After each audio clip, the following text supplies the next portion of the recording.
Bismillahirrahmanirrahim. Assalamualaikum warahmatullahi wabarakatuh.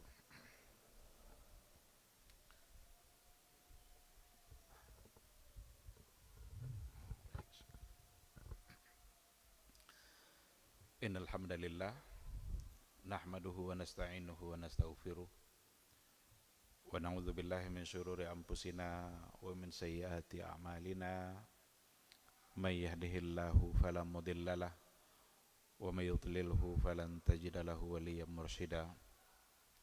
Asyhadu an la ilaha illallah wahdahu la syarikalah wa asyhadu anna Muhammadan abduhu wa rasuluhu la nabiyya wa la rasula ba'dah. Ikhwati fillah, ma'asyiral hadirin wal hadirat, bapak-bapak, ibu-ibu, kaum muslimin dan muslimat, rahimani Allah wa iyyakum. Mari sama-sama kita awali kajian kita dengan mengucapkan puji dan syukur kepada Allah Subhanahu wa taala. Alhamdulillah, pada malam yang penuh berkah ini kita diberikannya semangat untuk melaksanakan ibadah dan untuk duduk di majelis ilmu. Mudah-mudahan ibadah yang sudah kita laksanakan dicatat sebagai amal soleh, dan mudah-mudahan duduk di majelis ilmu ini membuat kita semakin mulia di sisi Allah Subhanahu wa taala. Sungguh sangat banyak sekali fadilah dan keutamaan bagi orang-orang yang berada di majelis ilmu. Melangkahkan kaki ke majelis ilmu saja, belum sampai lagi ke majelisnya itu sudah ada fadilah. Dalam hadis dikatakan oleh Rasulullah sallallahu alaihi wasallam, man salaka tariqan yaltamisu fihi ilman sahalallahu lahu tariqan ilal jannah. Barang siapa yang menempuh satu jalan, tujuannya adalah untuk mendapatkan ilmu, maka Allah akan mudahkan baginya jalan menuju surga. Mudah-mudahan kita semakin bersemangat untuk berada di majelis ilmu, dan mudah-mudahan surga Allah semakin dekat bagi kita bersama. Sama-sama kita juga harus bersalawat dan salam untuk Rasulullah sallallahu alaihi wasallam. Allahumma salli ala Muhammad wa ala ali Muhammad. Mudah-mudahan kita senantiasa berupaya untuk memupuk rindu dan cinta kita kepada Rasulullah sallallahu alaihi wasallam, dan mudah-mudahan kita mencintainya dengan serius. Kita mencintainya tidak dengan berpura-pura. Orang yang cinta sunnah Rasul adalah orang yang suka kepada apa yang beliau suka dan benci kepada apa yang beliau benci. Apa saja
kalau tidak tahan lalu menyerah, maka kita akan menjadi orang yang hina.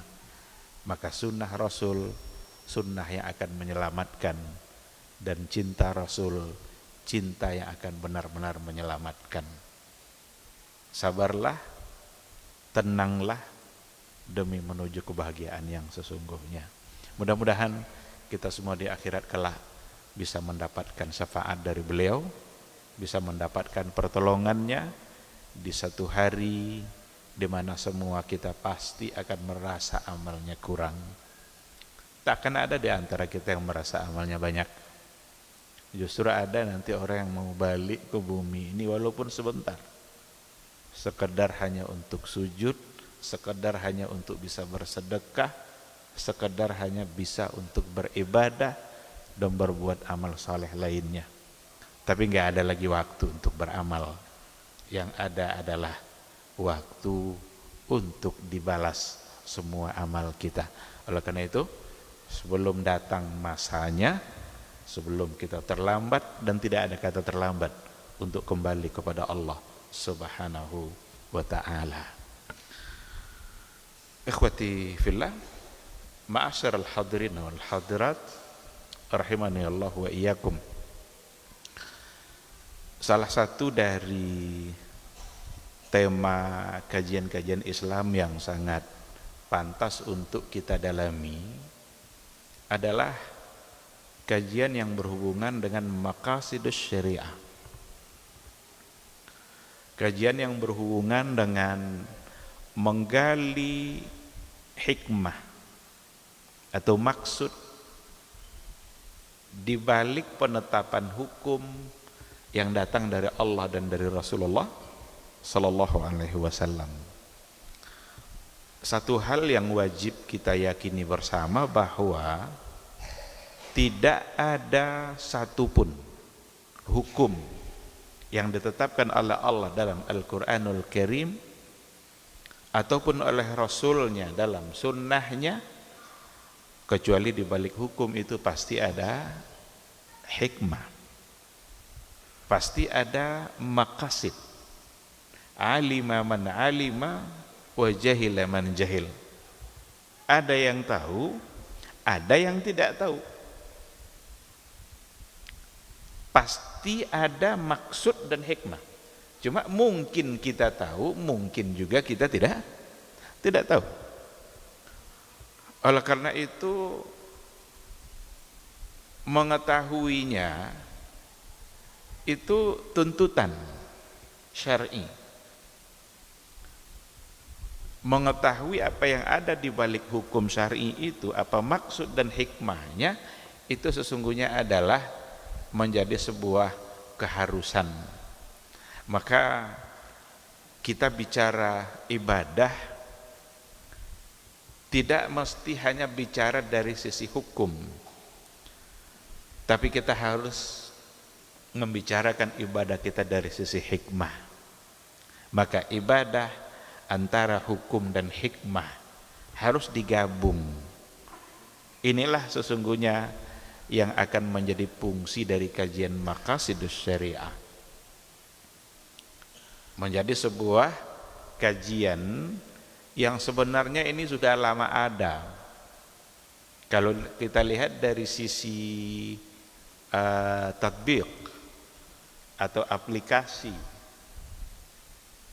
itu sesungguhnya tema-tema maqasidus syariah itu sendiri sudah ada, mulai dari hukum itu sendiri ada. Cuma teorinya saja yang dibangun belakangan oleh para ulama. Ulama-ulama dengan kecerdasan yang diberikan oleh Allah Subhanahu wa taala, mereka membangun sebuah teori nazariyatu al-maqasid asy-syar'iyyah. Teori yang berkaitan dengan maqasidus syariah. Tapi jangan dikira itu sebagai hal yang baru. Sesuatu yang dari masa Nabi sudah ada, bahkan bermula dari ketika hukum itu mulai ada. Karena di balik hukum pasti akan ada hikmah. Dan betapa nanti nikmatnya kita beribadah kalau seandainya memang di balik ibadah itu ada sesuatu yang kita tahu, janji-janji Allah, ada maksud dan tujuan yang kita tahu dalam ibadah yang kita lakukan itu. Sehingga ibadah kita tidak terasa menjadi beban. Tapi kalau seandainya kita bicara ibadah, kita fokuskan hanya pada hukum, cenderung dia menjadi beban. Karena kita fokusnya pada hukum. Atau kemungkinan berikutnya, kalau kita fokus bicara ibadah pada hukumnya saja, kadang-kadang kita berbantah-bantah dengan hukum yang ada. Capek berbantah, akhirnya hukum tak terlaksana. Seandainya yang kita bicarakan adalah maqasid, yang kita bicarakan adalah apa yang ada di balik ketentuan Allah dan Rasulnya itu, maka ibadah tidak lagi menjadi beban, tapi justru ibadah akan menjadi dinanti-nanti. Kenapa dulu begitu bersemangat para sahabat dulu dalam melaksanakan sebuah hukum yang disampaikan oleh Nabi atau sebuah ibadah yang dijelaskan oleh Rasul? Karena Rasul itu memang cenderung membimbing para sahabat dari sisi maqasid wal hikam wal ibar. Jadi kalau kita lihat Rasulullah sallallahu alaihi wasallam dalam membimbing sahabatnya, Nabi justru lebih sering menyebutkan maqasid dan hikmahnya daripada memfokuskan pada hukum. Sehingga ketika Nabi sebutkan sebuah ibadah, sahabat tidak lagi nanya-nanya hukumnya. Mau wajibkah, mau sunnahkah? Orang sekarang cenderung meninggalkan amal karena sunnah. Kan tidak wajib katanya. Kalau sudah seperti itu, niscaya kita hanya akan mencukupkan diri kita dengan hal-hal yang wajib-wajib saja. Dan bahkan pelaksanaan yang wajib itu pun terkadang terpaksa. Yang sunnah, ya kan hukumnya sunnah. Kalau kita mau lihat beberapa contoh dalam hal ini, bagaimana Nabi membimbing para sahabat dalam melaksanakan sebuah ibadah. Nabi menyampaikan beberapa harapan-harapan di balik ibadah yang dilaksanakan, sehingga mereka mengabaikan hukum. Contoh, pernah tidak Nabi mengatakan bahwa sholat jenazah itu hukumnya fardu kifayah? Ada tidak lafaz hadis dari Nabi yang mengatakan bahwa sholat jenazah itu hukumnya fardu kifayah? Tidak ada. Yang ada apa? Yang ada adalah janji Allah untuk orang yang melaksanakan sholat jenazah. Apa contohnya? Ada hadis dikatakan oleh Rasulullah sallallahu alaihi wasallam, man hadaral janazah, barang siapa yang melayat, hadir ketika ada jenazah, ketika ada orang yang meninggal, hadir dia dan sampai dia ikut menyolatkan, apa kata Rasul? Falahu qirat, maka dia akan mendapatkan pahala satu qirat. Tapi kalau nanti setelah sholat ikut pula dia sampai ke kubur, berarti ikut menyolatkan, ikut menguburkan, falahu qiratan, dia mendapatkan pahala dua qirat. Ada sahabat yang bertanya, ya Rasulullah, wa mal qirat? Wahai Rasul, itu qirat itu apa itu ya Rasulullah? Rupanya itu sebuah istilah yang sahabat atau ada di antara sahabat yang belum paham. Ini kira-kira qirat ini apa? Kalau hadir melayat sampai ikut menyolatkan, dapat pahala 1 qirat. Kan biasa orang tahu kan 1 kilo atau 1 gram. Sekarang Nabi bilang 1 qirat. Sahabat bertanya, wa mal qirat ya Rasulullah? Apa itu qirat itu? Apa kata Rasul? 1 qirat itu mithlu jabali Uhud. Atau dalam satu riwayat, mithlu jabalin azim. 1 qirat itu kata Rasul sama besarnya dengan bukit Uhud.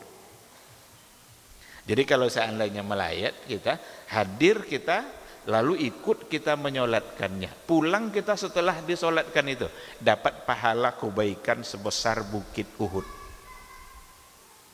Tapi kalau ikut pula kita sampai ke kuburnya, maka dapat kita pahala sebesar 2 kali Bukit Uhud. Bukit Uhud itu besar, itu tinggi, panjang, ada di bagian belakang Masjid Nabawi. Barang siapa yang pernah umrah haji, dia akan tahu itu seperti apa itu Bukit Uhud. Sahabat ketika mendengarkan hadis itu, ketika mereka tahu bahwa sekali sholat jenazah aja mendapatkan pahala sebesar Bukit Uhud, nggak ada mereka yang berniat untuk tidak ikut mengerjakan sholat. Asal ada jenazah, jika hadir mereka minimal mereka ikut sampai sholat. Coba di kita nanti, coba buktikan ada jenazah yang disolatkan di dalam. Ada enggak banyak orang di luar ngobrol-ngobrol? Coba tanya, buktikan. Kenapa kamu tidak ikut menyolatkan? Apa jawabannya? Kan fardu kifayah. Kan hukumnya enggak wajib. Dibalikkan nanti kepada definisi fardu kifayah. Apa definisi fardu kifayah oleh para ulama? Gugur kewajiban kalau seandainya sudah ada orang yang melaksanakannya. Kalau sudah ada orang di dalam, berarti gugur kewajiban kita untuk mengerjakan. Beda ndak nanti semangat ibadah kita ketika kita hanya mengandalkan hukum dengan ketika kita mengandalkan hikmah. Beda. Kadang lebih banyak pula lagi orang di luarnya daripada yang sholat. Padahal yang diharapkan oleh jenazah apa? Kita ikut menyolatkan. Kadang ada pula orang hanya sekedar mengirimkan karangan bunga, nggak ikut sholat, nggak ikut apa, dikirim karangan bunga. Nggak ada manfaatnya karangan bunga bagi seorang jenazah. Yang diharapkannya apa? Ikut kita takbir, imam takbir kita sampai takbir ketiga, doa kita Allahumma ghfir lahu, Allahumma ghfir laha, warhamhu atau warhamha. Itu yang diharapkan oleh jenazah itu. Tapi karena hukumnya adalah fardu kifayah, dan jika bertahan di atas hukum fardu kifayah, niscaya semangat melaksanakan hukum itu akan berkurang. Oleh karena itu, salah satu dari fungsi mengkaji maqasidus syariah itu agar membuat ibadah itu menjadi ringan untuk kita laksanakan. Nabi sendiri membuktikan juga. Ada seorang tua yang biasa dia membersihkan masjid. Karena ada dalam sejarah, saya yakin semua kita sudah pernah mendengar kisah itu. Ada seorang tua yang biasa membersihkan masjid. Dalam riwayat dikatakan seorang nenek-nenek yang dia sudah tua bersih masjid. Suatu ketika Nabi tidak lagi melihat nenek tua itu. Apa kata Rasul? Mana orang yang biasa bersih masjid kemarin? Dia sudah meninggal ya Rasulullah.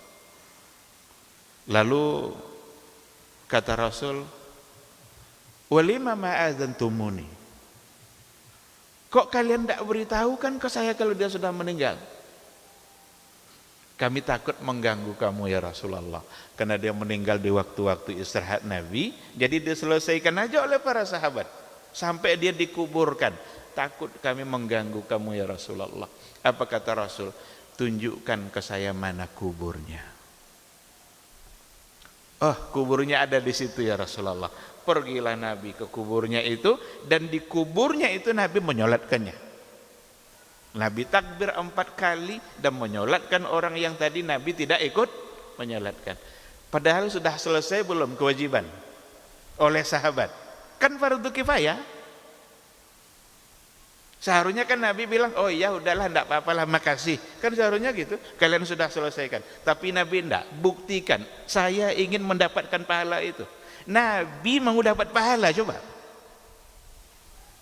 Orang yang sudah dijamin masuk surga, orang yang dosanya sudah dijamin terhapus, ketika ada jenazah sudah selesai disolatkan, dia masih tetap ingin mengerjakannya. Jadi ikhwati fillah, itu satu contoh. Bagaimana kalau seandainya kita kedepankan hikmah di balik sebuah hukum, dan itu pasti akan berbeda dengan ketika kita mengedepankan sekedar hukum. Ada enggak dari Nabi, ada enggak hadis yang langsung Nabi bilang bahwa sholat jamaah itu hukumnya sunnah muakkadah? Ada enggak hadis dari Nabi? Enggak ada. Yang ada dari Nabi bukan persoalan hukum, tapi apa? Hikmah, maqasid. Apa kata Rasul dalam sebuah hadisnya? Salatul jamaati afdalu min salatil fardhi bi 27 darajah. Salat berjamaah itu lebih afdal dari salat sendiri sebanyak 27. Berarti salat sendiri sah atau tidak? Sah. Dapat satu. Salat berjamaah afdal, tidak sekedar sah, afdal dikatakan. Berapa kelebihannya? 27 darajah, 27. 1:27. Ketika ada orang-orang hari ini ketika ditanya, kenapa enggak sholat jemaah? Apa jawabannya kadang-kadang?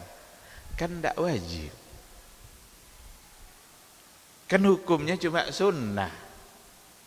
Karena memang para ulama, ada perbedaan pandangan di kalangan para ulama dari segi hukum. Jumhur memang mengatakan sunnah muakkadah. Tetapi ada di antara mazhab fikih, seperti dalam mazhab Imam Ahmad, itu mengatakan hukumnya adalah wajib. Ibnu Hazm yang lebih keras dalam persoalan ini. Apa kata Ibnu Hazm Al-Zahiri? Syarat sah solat itu berjamaah. Jadi kalau seandainya ada orang sholat sendiri tidak berjamaah tanpa ada uzur sama sekali, sholat tidak sah oleh Ibnu Hazm. Tapi jumhur ulama, mayoritas ulama memang mengatakan atau cenderung mengatakan hukumnya adalah sunnah muakkadah berdasarkan kepada dalil-dalil yang ada. Salah satunya adalah hadis yang tadi itu, 1:27. Tidak mungkin dianggap tidak sah kalau seandainya dia tetap mendapatkan pahala satu. Ketika Nabi menetapkan satu pahala untuk yang sendiri, berarti sholatnya sah. Kalau memang tidak sah, Nabi akan bilang tidak sah. Karena ada satu ketika dalam riwayat dikatakan Nabi sholat bersama para sahabat semuanya, ada satu yang duduk di belakang tidak ikut sholat. Nabi bersama para sahabat sholat nih. Selesai sholat, Nabi menghadap ke belakang dan nampak ada seseorang yang tidak ikut sholat. Apa kata Rasul kepada orang tadi? Muslimun anta? Apakah kamu seorang muslim? Dia bilang, iya ya Rasulullah, saya muslim. Kenapa kamu tidak sholat bersama kami? Kata yang tadi itu, sallaitu fi rihali. Tadi saya sudah sholat di rumah saya. Sholat di rumah baru datang ke Masjid Nabawi. Kata Nabi, kalau begitu nanti ketemu orang yang sedang sholat, meskipun kamu sudah sholat, kamu ikut saja sholat bersama mereka, fa innaha laka nafilah. Karena dengan demikian kamu mendapatkan pahala sunnahnya. Apa hukum yang diambil oleh para ulama di sini? Ketika sahabat tadi mengatakan sallaitu fi rihali, saya sholat tadi di rumah saya, Nabi tidak mengomentari dari sisi keabsahannya.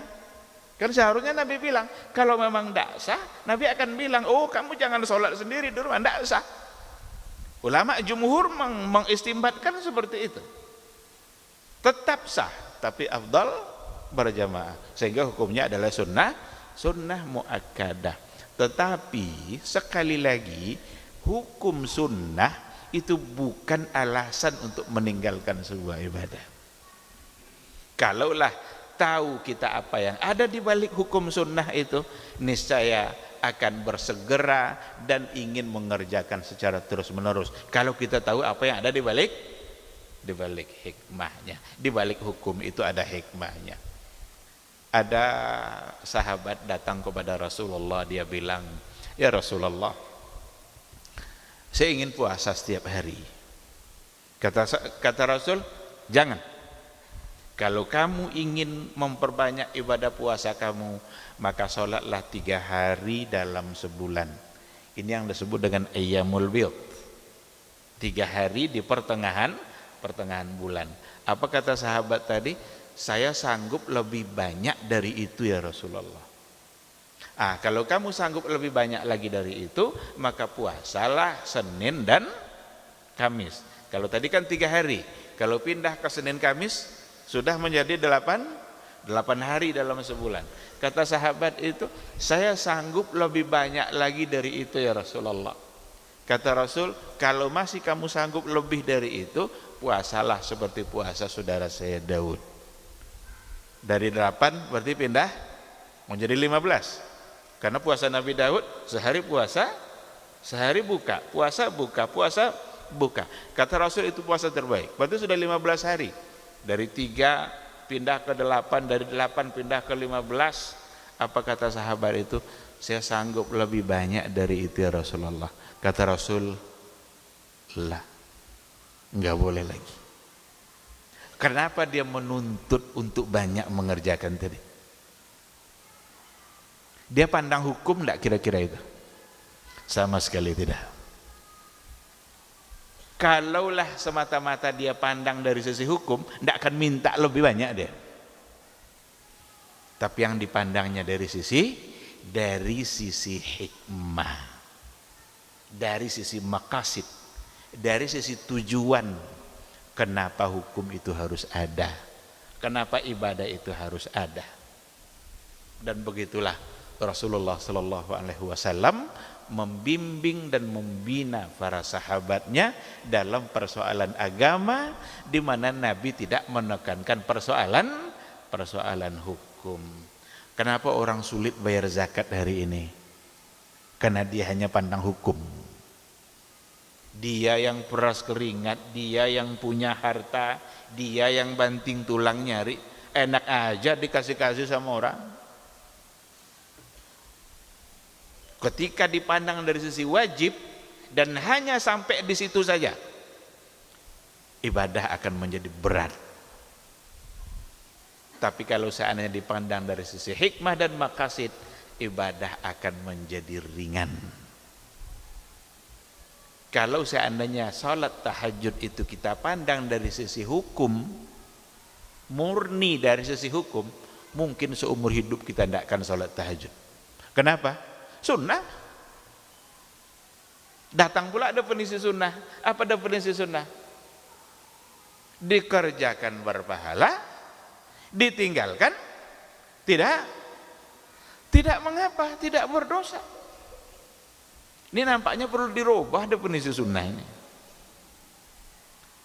Kalau kita bertahan dengan definisi itu, tidak dikerjakan berpahala, ditinggalkan tidak berdosa, tidak mengapa. Memang kalau tinjauan fikihnya memang itu definisinya. Tapi kalau tinjauan maqasid syariah, dikerjakan mendapatkan pahala sebesar-besarnya, ditinggalkan rugi sebesar-besarnya. Ditinggalkan menjadi rugi. Jadi setiap kali kita ingin mengerjakan yang sunnah, jangan ingat definisi para fuqaha. Kita akan tinggalkan itu, tapi ingat definisi maqasidiyin. Dari sisi maqasid syariah, rugi serugi-ruginya kalau ditinggalkan. Itulah yang ada dalam pikiran para sahabat. Itulah yang ada dalam hati dan pikiran generasi terbaik umat yang dibangun dan dibina langsung dididik oleh Rasulullah sallallahu alaihi wasallam. Ikhwati fillah, kira-kira membicarakan sisi maqasid al-ahkam Itu apa mengada-ngada? Jawabannya tidak. Karena embrio pemikiran maqasid itu kita temukan dalam Quran sendiri dan dalam hadis Nabi. Artinya kalau kita lihat ayat-ayat Allah dalam Al-Qur'annya, firman Allah dalam Al-Qur'annya, ada embrio pemikiran maqasid itu, bahwa di balik sebuah keputusan itu ada maqasid. Kita ambil contoh. Ketika Allah ingin menciptakan Adam, kan ada dialog dalam surah Al-Baqarah Allah dengan para malaikat. Wa idz qala rabbuka lil malaikati inni ja'ilun fil ardi khalifah. Allah ingin ciptakan siapa sebenarnya ketika itu? Adam. Tapi Allah tak sebut Adam di situ.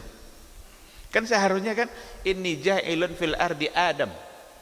Karena belum ada siapa-siapa di bumi ketika itu. Buminya sudah ada tapi orangnya belum ada. Allah ingin ciptakan Adam tapi Allah tak sebut Adamnya. Apa yang disebut oleh Allah? Tujuan kenapa Adam diciptakan. Berarti maqasid. Inni ja'ilun fil ardi khalifah. Padahal yang Allah ingin ciptakan ketika itu adalah Adam alaihi salam. Berarti Allah membimbing dan sedang mengarahkan kita agar senantiasa mencoba untuk melirik kepada sisi maqasid. Dalam ayat Al-Quran yang lain, wa ma arsalnaka illa rahmatan lil alamin. Seharusnya kan Allah bilang, saya utus kamu wahai Muhammad untuk menyampaikan hukum-hukum syariat, ini wajib, ini haram. Nabi diutus untuk apa? Karena untuk menyampaikan berbagai hukum kan? Tapi Allah ringkas hukum itu dengan kata rahmat. Wa ma arsalnaka illa rahmatan. Dan itu artinya semua hukum yang ada dalam Quran dan Sunnah rahmat. Semua ketentuan Allah tentang halal haram rahmat. Khamar haram rahmat bagi kita. Berarti merusak. Puasa wajib berarti rahmat bagi kita. Padahal sepertinya kalau kita baca pakai akal kita, pakai logika kita, nggak boleh makan, nggak boleh minum. Apa kata dokter dalam ilmunya? Dokter selalu berpesan, jangan kurang minum dalam sehari berapa? 2? Berapa liter kata dokter? Jangan kurang dalam sehari. Sekarang kita nggak boleh makan, nggak boleh minum. Kan bertentangan dengan ilmu dokter toh? Tapi karena rahmatan, maka berarti hukum puasa, dalam puasa itu ada rahmat dan ada kasih sayang Allah. Itu semua adalah gambaran dari maqasid wal hikmah. Allah ingin berikan gambaran bahwa sesuatu itu ada hikmahnya dan semuanya akan ada rahmat. Dan rahmat itu artinya adalah kasih sayang Allah. Maka kalau kita menentang hukum Allah, menentang hal yang wajib yang sudah ditetapkan oleh Allah, berarti kita menjauhkan diri kita dari rahmat Allah. Ketika Allah haramkan riba haram, berarti dalam haramnya riba ada rahmat. Kalau kita tidak mau amalkan hukum itu, berarti kita menjauhkan diri kita dari rahmat Allah. Dan ini bisa kita ambil satu kesimpulan. Setiap kali kita tentang hukum Allah, setiap kali kita langgar hukum Allah, berarti kita menjauhkan diri kita dari rahmat dan kasih sayangnya Allah. Karena Allah simpulkan dengan satu kata, wa ma arsalnaka illa rahmatan. Padahal tujuan Nabi bukan main banyaknya. Ada soal ibadah, ada soal muamalah, ada soal halal, ada soal haram, ada yang wajib, ada yang sunnah. Itu semua dirangkum dalam satu kata, rahmatan lil alamin. Ikhwati fillah, ma'asyiral hadirin wal hadirat, waktu Isya sudah masuk. Tadi katanya sampai Isya ya, kita selesai ya. Ini adalah sebagai mukaddimah dari kajian maqasidus syariah kita ke depan insyaallah. Ada banyak sebenarnya buku maqasid. Saya tidak akan fokus pada satu buku untuk kajian maqasid kita, tapi dalam setiap pertemuan insyaallah akan saya coba rangkum dari berbagai referensi untuk kemudian kita tarik satu kesimpulan yang ada hubungan sama maqasid asy-syariah.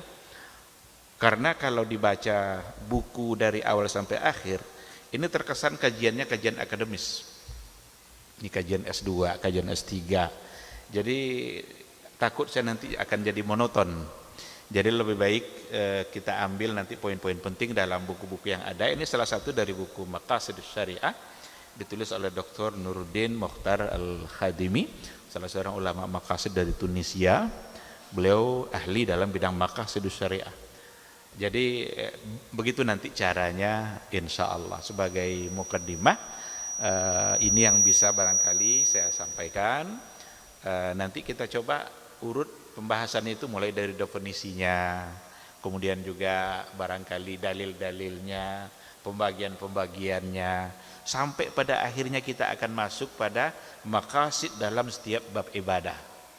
Umpamanya ada dalam bab fikih itu taharah, kita enggak bicara hukum taharahnya, tapi bicara maqasidut taharah. Kenapa harus berwudu? Kenapa kalau tidak ada wudu, ada air diganti dengan tanah? Kenapa bukan dengan selain tanah? Itu berarti ada maqasidnya. Salat juga seperti itu, maqasidus salat. Ada nanti maqasidus siyam, ada maqasidus zakah. Maqasid dibalik semua bab ibadah. Pembahasan maqasidus syariah sungguh sangat luas, sama luasnya dengan syariah itu sendiri. Selesai kita bicara bab ibadah, maka akan masuk pada maqasidul muamalat.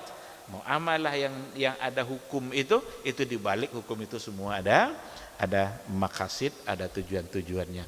Mudah-mudahan Allah selalu memberikan kita kesehatan, semangat untuk belajar, kemudian juga semangat untuk mengamalkan apa yang kita dapatkan.